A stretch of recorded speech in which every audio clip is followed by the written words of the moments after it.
Habang nakatigil ang mga sasakyan sa isang intersection sa Cebu City, isang cement mixer truck ang makikitang umaandar pa rin. Nabangga nito ang mga nasa harap ng truck na bumangga naman sa isang itim na van at dalawang motorsiklo. Nahagip din ang isang puting SUV.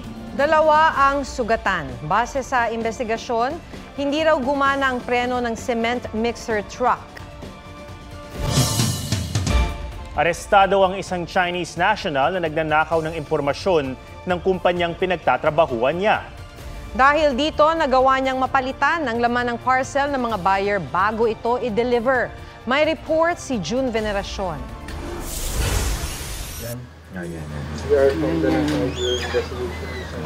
Walang kawala ang Chinese area manager ng isang delivery service.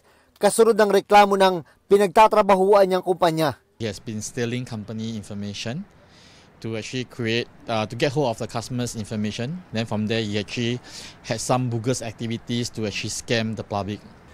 Ang siste, gumawa ng bogus drop-off point ang suspect para doon daw maipadala ang mga parcel. Pinapalitan daw ang laman ng mga parcel o package at yun ang i-deliver sa mga buyer. Karamihan maraming reklamo na yung nare-receive nilang package ay hindi tama or wrong items, yung iba bato pa, gano'n, di ba? Ito yung modus. Pagka-intercept niya dun sa parcel, iba ang pinapadeliver dun sa buyer. Nabuking ang ginagawa ng suspect dahil sa dami ng reklamo mula sa mga buyer. Bukod sa modus na ito, aabot daw sa 3.9 million pesos ang nakuha niya sa kumpanya.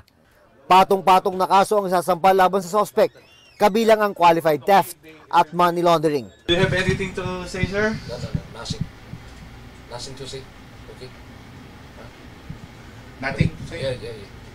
June Veneracion, nagbabalita para sa GMA Integrated News. Nag-aalala ang mga kaanak ng isang Pinay domestic helper sa Saudi Arabia.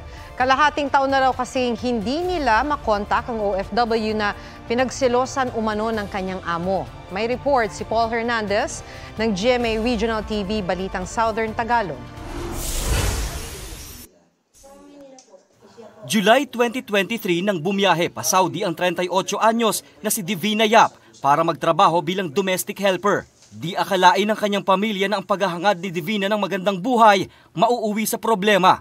Ilang buwan pa lang mula nang magtrabaho sa Saudi, humihingi na siya ng tulong sa pangambang bibitayin daw siya roon. Pinagseselosan daw kasi siya ng babaeng amo.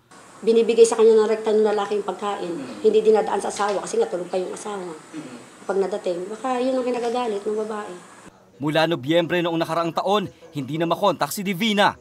Ang huling nalaman nila, isinama daw si Divina ng kanyang amo sa Mecca. Magbabakasyon lang daw po sa ina ng babae ng 2 weeks. After 2 weeks, balik po sila ng damam. Masipag po't mabait yun, magalang. Para isipan na sa akin ang isip ko, parang hindi sa makanagpunta, parang nilito na anak ko.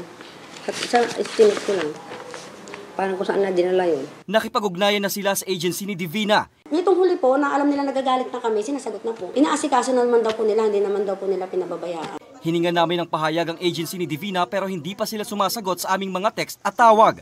Dumulog na rin ang pamilya ni Divina sa Department of Migrant Workers. Paul Hernandez, nagbabalita para sa GMA Integrated News. Huwag magpahuli sa mga balitang dapat ninyong malaman. Mag-subscribe sa GMA Integrated News sa YouTube. Sa mga kapuso abroad, subaybayan nyo kami sa GMA Pinoy TV at sa www.gmanews.tv.